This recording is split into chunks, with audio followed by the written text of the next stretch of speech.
All right, before we start out and show you the locks that we went up earlier in the week, just down, sorry.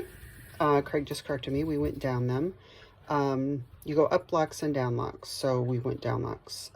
This is a map of the waterways of Britain, and here is the area that we're in, which is in the northwest, and we are currently on the Leeds-Liverpool Canal, and we're probably around here somewhere. The guide called the Nicholson Guide for that blue area on the map. So it's the northwest of Great Britain, and so that is where we have been spending most of our time since we got the boat, but we have gone off in some other guides as well. So this is again the area of that Nicholson Guide, but it's a bigger map of that, and just focusing in, you can see the cities that are represented: Manchester, Liverpool. We are currently here, and we're making our way.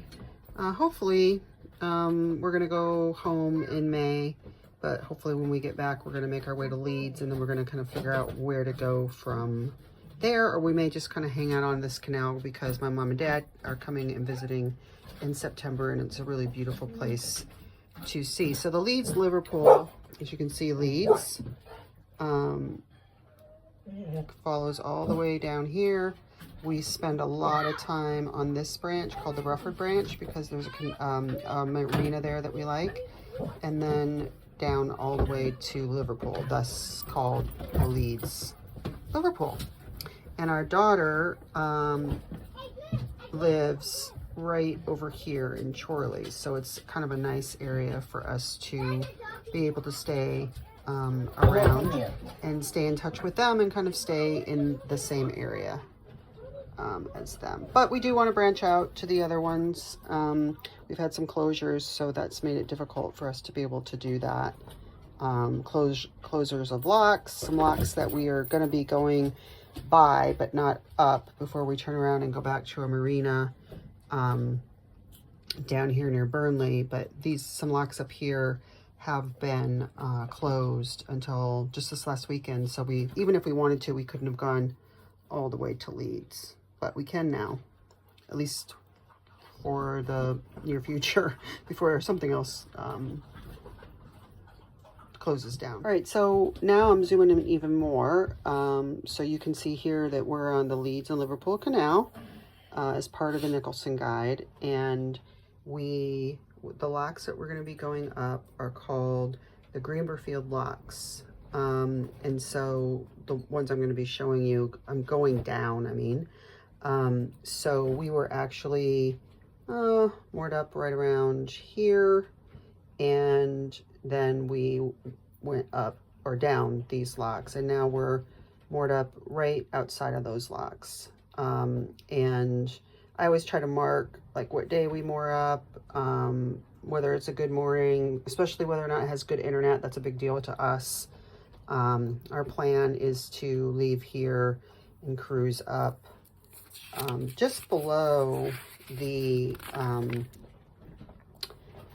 next set of locks, which are the Bank Newton locks here. And then what we're going to do is turn around and we're going to go back down here, and we'll just retrace our steps. It's been really beautiful, and lots of stuff to see. We're going to go back to the marina, and we can go back in there for the month of May while we go over to the States for Maya's graduation.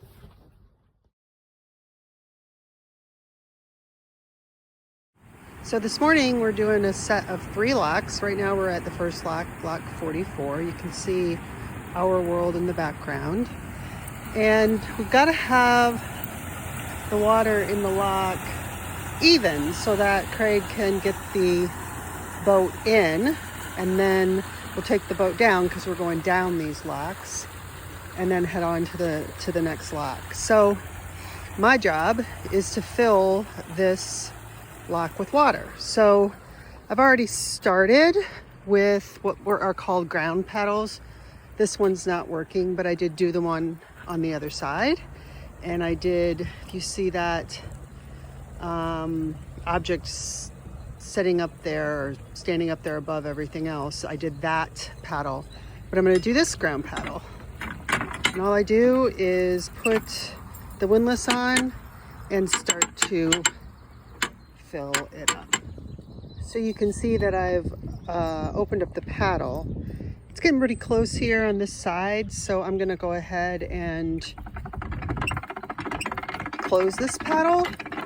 And because it's just us, we're just gonna use one side of the gate, which I'll show you in a second, to get Craig in. So we're gonna walk across the bridge, and you can see here, there's Willow. You can see the gates that Craig will go out of, and Willow and I don't know what Holly's doing. I think she's eating grass. We're gonna go across the bridge here. Go on, Wills. I just let go of their leashes when I am doing locks. Sometimes it makes it easier for me. So we'll head over to this gate and wait for the water to even up. Can't open up the gate because there's tons of water in terms of weight in there. So we won't be able to open up the gate until it's exactly even. So we're at the gates, and really the only way to know is to sort of hang out at the gate and push against the gate.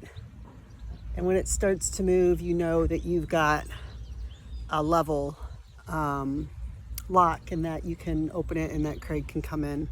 So I'm just waiting for it to level out. So you can see now that the water is level, so I can open up the gates. So that's what I'm doing.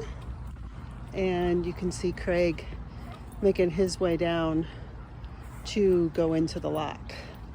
After I get the gate open, my job is to close these paddles, because once he gets in, of course, we're going to want to make sure that we take the water out of the lock at the other end, and we don't want these paddles open for that. So Craig is now coming into the lock, and the girls get very excited when they see the boat. And as soon as he clears the gates, then I'll shut this gate, and we'll get ready to, you can see it shutting. We'll get ready to, sorry, I'm very amateur at doing this video stuff, but we'll shut the gate, and then we'll go and we'll drain the lock so that we can get down the lock, because we're moving down locks today. Although that lock gate on the other side floated open, so I'm gonna have to go over there and get that shut properly. All right, so you can see that Craig's in the lock, and we're at the front gates now, and I'm just opening up the paddle, which I'm not going to be able to do with one hand, so I'm going to have to just turn this off. Just walking over the bridge to do the other paddle. Craig just said he saw a butterfly, and so sometimes I do both. Sometimes I only do one, but this pound is kind of slow, or this lock is kind of slow, so I'm doing both of them. This one I can kind of do that with one arm, so I can show you how long it takes. Apologies for my phone moving around. See the boat. It's a beautiful day. Not sure where the dogs are, but they're somewhere. And yeah, so still, Craig can usually do this a lot faster than I can. And I could do it faster if I was doing it with one arm, but we're not in any rush, are we? There's Willow. Let's come over and say hi to Mom. And look at the boat. Make sure everything's okay. There we go. So now, we're just waiting for, this is going down locks is a lot, I guess, less dangerous in some ways than going up a lock, because all we're doing is just floating down. And we don't have water coming at us at huge pressures that can rock the boat around. But the main thing that Craig needs to stay on top of, which he does a very good job of, is making sure that we don't go past what's called the sill with the back of the boat. So it's always marked. And you can see it marked here. That's the sill. And we do not want the back of the boat to go over the sill, because you can see it can get caught up and then our boat will sink. And that's our home. And even if it wasn't our home, it's our boat. So we don't want to have it sink. You can see all of our solar, which we've been getting tons of lately, which helps offset our diesel costs a lot. So what I'm doing right now is I'm just hanging out waiting for the level of this water to equal the level of that water. And when it does, I'll be able to open up the gate. You can see the gate. And Craig will be able to move the boat out. Here comes Holly joining us. But the water's level now, so I'm just pushing with my boom and walking backwards and opening up the gate for Craig.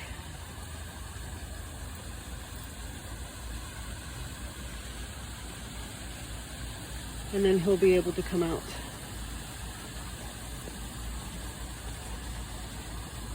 And you'll be able to see that.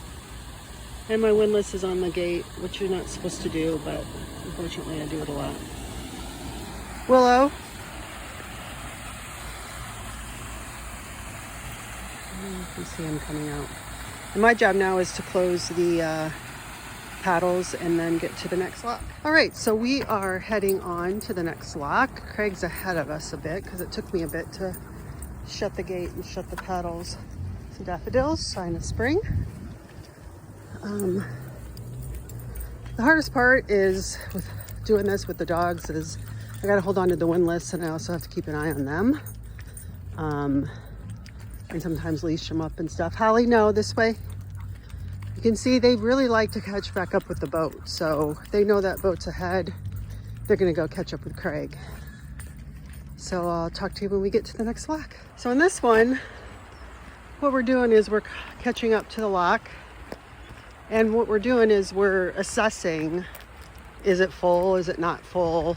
This one happens to be full, even though the one back there wasn't, which leads me to believe that this is a leaky lock, which it is. You can see water coming in there. So we may just have to actually let a little water into the lock to be able to open this. I'll have to look. I did my trusty test to just try to move the gate and it wouldn't move. So if you can see, it's a little higher on the outside than it is on the inside. So I'm gonna have to let some water into the lock to level it out. So you can see I've lifted the paddle up. The paddle's down there somewhere, but I've lifted it up to let some water in. These are different paddles over here, ground paddles. I hate them when they're like this. They're very difficult for me to lift up. But I'll give it my best shot. But for just letting a little bit water in, I decided just to use the paddles on the gate. So we're just waiting. Craig's floating and we're just waiting. I won't bore you with the rest of this. You kind of get it now. He's coming in. I'm going to close the paddle and the gate, and then I'll just be able to open up the gates on the other side. I don't need to do anything else. Okay, I still get shit wrong. So, yes, of course, I need to let the water out of the lock so that Craig, we're going down. We've been going up for so long that I've forgotten when we go down. So now we need to take water out of the lock and into the pound. So what do? I open up the paddles. And I first check with Craig. Everything good? Yep. All right, so I'm not gonna bore you with this because you've seen this before. So you can see that this lock is leaky. This is outside the lock, but the whole pound and everything is leaky. It's just work that needs to be done. So we often get asked, like, do the dogs like living on the boat? And they're living their best life, as you can see here with Holly. Willow's over there with her dad, and they just kind of mooch around the locks. When we're in the country, when they're in the city, I need to have them on their leads, but for the most part, they stay close to the boat and have a great time running around. So we're all drained and just opening up the gate to let Craig out. Then I'll close the paddles and then the gate, of course, and then meet him at the last and third lock of our day today. We're just doing a short cruise and a few locks. As you can see, it's not always easy work closing the gates, so I have to put all my weight on it. And then what I usually do to save my back and my legs is I circle around. You can't see me now, and I put my butt up against it. Not my butt, but my bottom of my back, and then I close the gate. You can see over there from that thing sticking up that I still need to cross the bridge and put that paddle down. So I'm doing that. The girls are staying with me, but as soon as I'm done with that, they will run to catch up with the boat that's up there. So yeah, we're done with lock number 2. We're gonna go across the bridge.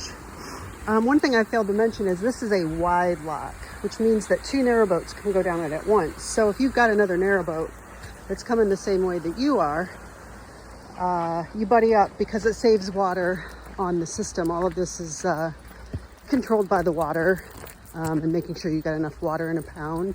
If you don't have enough water, your boat can't move. So yeah.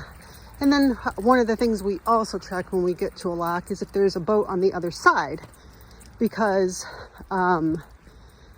depending on what the status of the lock is, it makes more sense to use less water to have one boat go first, even if the other boat was there first. It just depends on the status of the lock. So that we're always looking for that as well. But there's no one else out here on this glorious day. So it's just us. It's absolutely stunning here. Yeah, so we're just gonna get done with this lock, and then we're gonna moor up right at the bottom. Well, not where someone else would need to moor to get into the lock, but just a little bit of ways from that, and spend a couple nights here. Craig needs to paint the blacking on the boat because, as they say, narrow boating is a contact sport. So there are a few dings on the, not dings, but scratches on the blacking, and we like to keep that looking sharp. So yeah, so we're doing that. And there's our world. And Craig's gone up because he's such a nice guy, and he's checking the status of the lock for me because we got time anyway. And so he's opening up what's called the ground paddle. And so that will put more water in than the gate paddle. So he's opening that up for me, which is much appreciated. Anyway, Craig just made quick work out of getting that up, much quicker than me. And so we're just waiting for the water to level out. It's almost there. And then he's gonna also help me with the gate, I think, because they're heavy. And so I've been struggling a little bit with getting them open quickly. So you can see that the boat is coming down in the slough slowly. One thing that I always have to look for is to make sure that the button at the beginning, at the front of the boat, doesn't get caught up on anything that can also sink your boat. So I did have to have Craig move back just a little bit because on the other side there was a little hole there, and I was worried that it might get caught up. So Holly gets very excited when she sees her dad, so she's just barking because she's excited. There's Willow. We do get a people that come along that are interested. There's a lady here that's just filming it because she's never seen it. Even though she lives in the UK, they don't have canals where she lives. So yeah, these are what's known as the Greenberfield Locks. I'll see if I can get a better picture of it. And we were gonna moor up. I'm on the bridge right now going over, but we were gonna moor up right down there. You can see another boat, but another boat has moored up there. So we might still moor up there. We usually like to moor kind of by ourselves, but we do need to do some work on the side of the boat, and this is a perfect place to do it. So we'll probably moor up there and then just see what happens. We may leave earlier than we planned. That's kind of boat life. You just kind of figure it out day by day. That is the 3 Greenberfield locks done. And you can see that Craig is mooring up, which is something that I am still not very good at. I probably could have done it here. And we're gonna walk down, and that's us for the day. I mean, there are days that we cruise 4 or 5 hours. But today we just wanted to get here. We're kind of at a point right now where we need to get back to a marina that's in the other direction at the beginning of May. So we're really just taking our time. And the reason beginning of May is that my daughter Maya graduates. Yay! And so we're heading back to the States to see her graduate. But that's Greenberfield Locks. And this is our mooring. And this is our gorgeous view for the next couple of days. We'll see how it goes. One thing that's nice is there's a cafe called Lock Stop that's nearby that we can hit if we want to. And it's just a beautiful part of the UK here, so we're really lucky. So we're mooring up here. You can see Craig's doing the front of the boat, the bow. Willow, not your boat.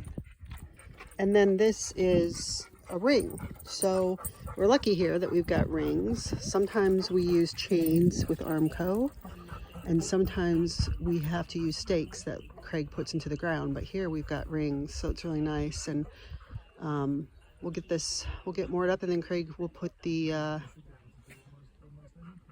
rest of the boat together. He usually does that, and then I usually do jobs inside while he's doing that. I've got a load of laundry going because we filled up with water this morning, so while we're filling up with water is a good time to do laundry. And then when he gets that up, I will hang the laundry out in the boat, and it's like a little, kind of like a little greenhouse in there, and it really dries pretty quickly. So we ended up having to use a stake because, or stakes, because the rings aren't lined up properly. They're for smaller boats. Ours is 60 foot, so Craig's just putting some stakes in, and then he'll tie us up that way. The girls are over here probably eating grass that they're not supposed to do, but I usually let them get away with it for a while. So these are some of the things I do inside after we're mooring up. So this is the towpath side of the boat. So we usually keep that, the bungs, this is a bung.